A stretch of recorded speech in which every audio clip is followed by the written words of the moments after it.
Assalamualaikum warahmatullahi wabarakatuh. Selamat siang semuanya. Pada kesempatan kali ini, kami dari kelompok 1 akan mempresentasikan materi dan kasus yang berkaitan dengan materi tersebut dengan judul Applying Theory to Accounting Regulation.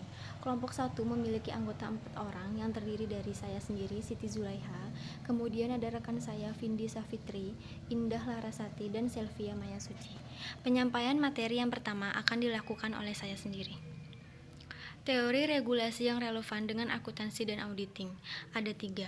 Yang pertama, teori pasar efisien. Yang kedua, ada teori keagenan. Yang ketiga, ada teori regulasi. Teori pasar efisien berpendapat bahwa pasar mencapai fungsi terbaiknya tanpa campur tangan pemerintah, dan efisiensi maksimum akan didapatkan dengan membiarkan penawaran dan permintaan mendikte perilaku pasar. Kemudian selanjutnya ada teori keagenan. Teori keagenan berfokus pada hubungan pemilik yang mempercayakan sesuatu kepada manajer atau agen.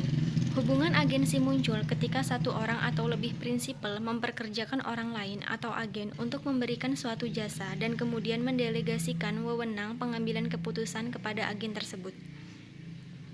Hubungan antara prinsipal dan agen dapat mengarah pada kondisi ketidakseimbangan informasi, karena agen berada pada posisi yang memiliki informasi yang lebih banyak tentang perusahaan dibandingkan dengan prinsipal. Dengan asumsi bahwa individu-individu bertindak untuk memaksimalkan kepentingan diri sendiri, maka dengan informasi asimetri yang dimilikinya akan mendorong agen untuk menyembunyikan beberapa informasi yang tidak diketahui oleh prinsipal. Selanjutnya ada teori regulasi. Yang pertama ada public interest theory atau teori kepentingan publik. Public interest theory didasarkan pada asumsi bahwa pasar ekonomi adalah subjek pada ketidaksempurnaan pasar atau kegagalan transaksi yang apabila tidak diperbaiki akan menimbulkan efisiensi dan hasil yang tidak adil. Dalam teori ini, kewenangan pusat termasuk juga badan pengawas regulator diasumsikan memiliki kepentingan terbaik di hati masyarakat. Selanjutnya ada regulatory capture theory.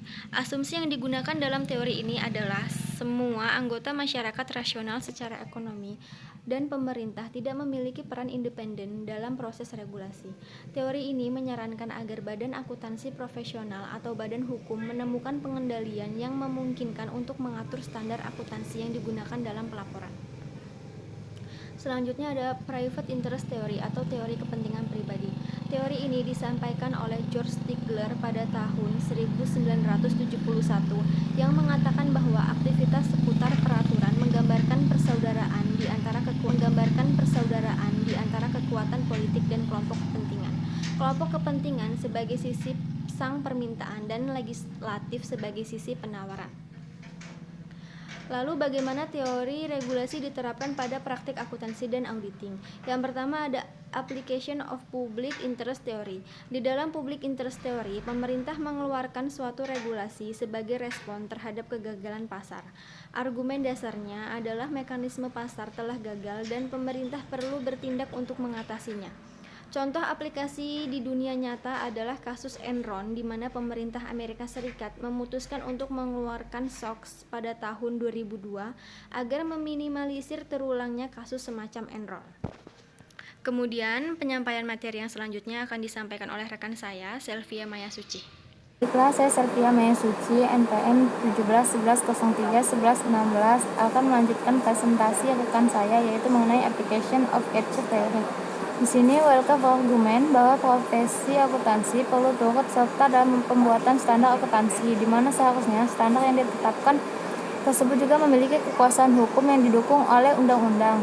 Nah, berdasarkan cara pandang capture theory bahwa regulasi mengintervensi standar akuntansi sudah desain dalam rangka melindungi 5 kepentingan publik agar tidak terjadi lagi kasus kolaps perusahaan dan terdapat informasi asimetris. Nah, contoh lain apakah telah terjadinya capture teori di dunia akuntansi, yaitu keputusan untuk membuat IFRS sebagai standar akuntansi di seluruh dunia. Application of private interest theory. Teori private interest memberikan pendekatan lain dalam memahami perilaku suatu pihak dengan insentif untuk mempengaruhi regulasi pelaporan keuangan. Rahman menegaskan bahwa peninjauan secara sistematis terhadap organisasi dan fungsi dewan menunjukkan bahwa dewan tergantung pada rentan terhadap pengaruh dari beberapa kelompok kepentingan. Selanjutnya yang keempat, standar setting political Proses pengaturan standar dipandang sebagai proses politik karena berpotensi secara signifikan mempengaruhi kesejahteraan berbagai kelompok kepentingan. Oleh karena itu, kelompok-kelompok ini berusaha untuk mempengaruhi pengenalan peraturan. Nah, model perilaku politik adalah ringkasan dari pilihan publik atas teori regulasi. Digunakan oleh Watts dan Zimmerman yang berpendapat bahwa proses politik hanyalah sarana mengejar kepentingan individu atau kelompok itu sendiri. Selanjutnya, kerangka peraturan untuk pelaporan keuangan.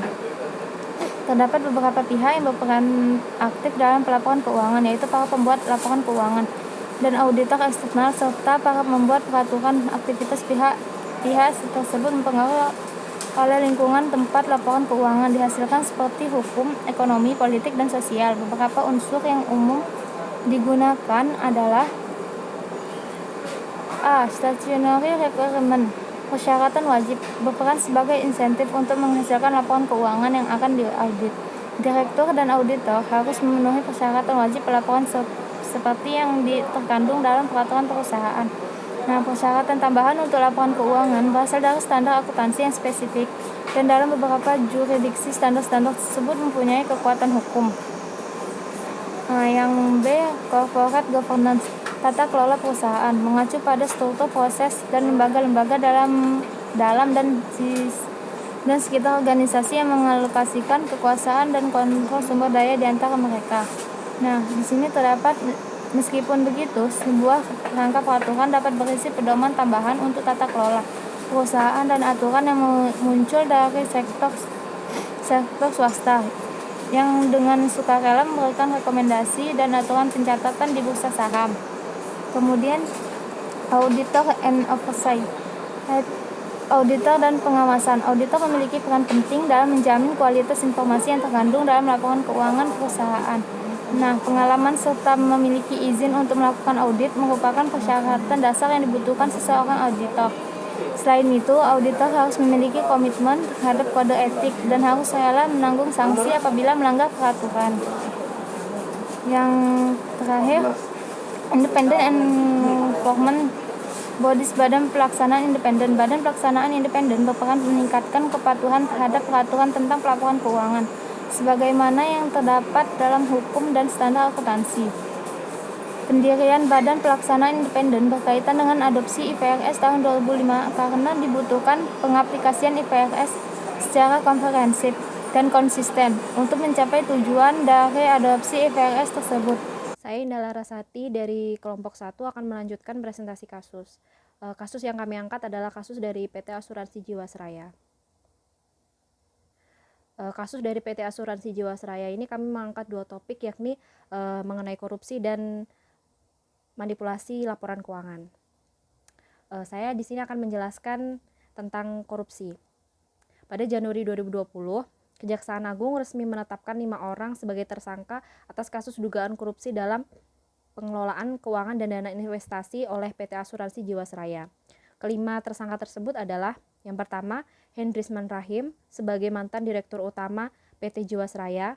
Yang kedua, Syah Mirwan sebagai mantan Kepala Divisi Investasi dan Keuangan PT Jiwasraya.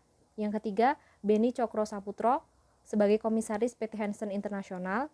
Yang keempat, Heru Hidayat sebagai Presiden Komisaris PT Trada Alam Minera Tbk. Dan yang terakhir adalah Heri Prasetyo sebagai mantan Direktur Keuangan Jiwasraya. Keterkaitan antara kasus korupsi dan teori yang dibahas sebelumnya adalah mengenai teori keagenan, yakni teori keagenan digunakan sebagai dasar untuk menjelaskan konflik yang terjadi antara prinsipal dan manajerial. Dalam hal ini, manajerial perusahaan adalah pihak agen dan masyarakat sebagai pihak prinsipal terkait permasalahan korupsi di PT Jiwasraya. PT Jiwasraya ini memiliki perintah atas pengelolaan keuangan dan memberikan pelayanan kepada masyarakat. Namun, terjadi korupsi oleh orang-orang tertentu yang melanggar ketentuan hukum untuk kepentingan pribadi mereka sendiri. Korupsi tersebut mengakibatkan kerugian bagi negara sebesar 16,81 triliun dan masyarakat akhirnya tidak mendapatkan hak asuransi yang seharusnya mereka dapatkan. Baik, terima kasih. Presentasi selanjutnya akan dilakukan oleh Vindi Safitri.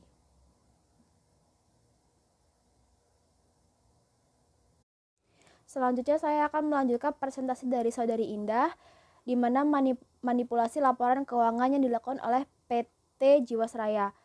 Seperti yang diungkapkan oleh BPK yang diperkuat Kejaksaan Agung bahwa laporan keuangan Jiwasraya mencatat laba semu sejak tahun 2006 yang sebenarnya perusahaan telah mengalami kerugian. Pada tahun 2017, Jiwasraya sudah membukukan laba sebesar 306,3 miliar akibat adanya kekurangan pencadangan sebesar 7,7 triliun. Jika pencadangan dilakukan sesuai dengan ketentuan, seharusnya laporan keuangan perusahaan membukukan kerugian. Dengan demikian, manajemen perusahaan terindikasi melakukan windows dressing dalam bentuk laba semu dan pencadangan yang tidak mematuhi regulasi. Selanjutnya itu rekayasa akuntansi atau dikenal dengan windows dressing adalah satu dari banyak strategi yang digunakan oleh suatu perusahaan dengan cara mempercantik laporan atau kinerja keuangan dan portofolio bisnis yang dimiliki untuk menarik hati investor, perbankan, dan pengguna lainnya. Tujuan ini tidak terlepas dari cara untuk meyakinkan pengguna laporan keuangan dalam menanamkan modal investasi yang menguntungkan bagi perusahaan tersebut. Hubungan antara prinsipal dan agen dapat mengarah pada kondisi ketidakseimbangan informasi karena agen berada pada posisi yang memiliki informasi yang lebih banyak tentang perusahaan dibanding dengan prinsipal. Dengan asumsi bahwa individu-individu bertindak untuk memaksimalkan kepentingan diri sendiri, maka dengan informasi asimetri yang dimilikinya akan mendorong agen untuk menyembunyikan beberapa informasi yang tidak diketahui prinsipal. Dalam kondisi ini, agen dapat mempengaruhi angka-angka akuntansi yang disajikan dalam laporan keuangan dengan cara melakukan manajemen laba.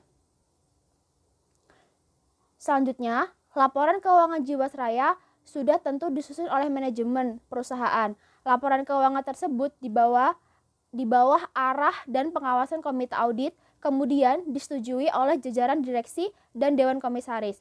Jadi, dapat dicermati bahwa laporan keuangan Jiwasraya bukan rekayasa yang dikehendaki satu pihak atau satu struktur dalam perusahaan, melainkan melibatkan petinggi-petinggi perusahaan dengan kepentingan-kepentingan dan tujuan tertentu. Sekian presentasi dari kelompok 1, kami ucapkan terima kasih.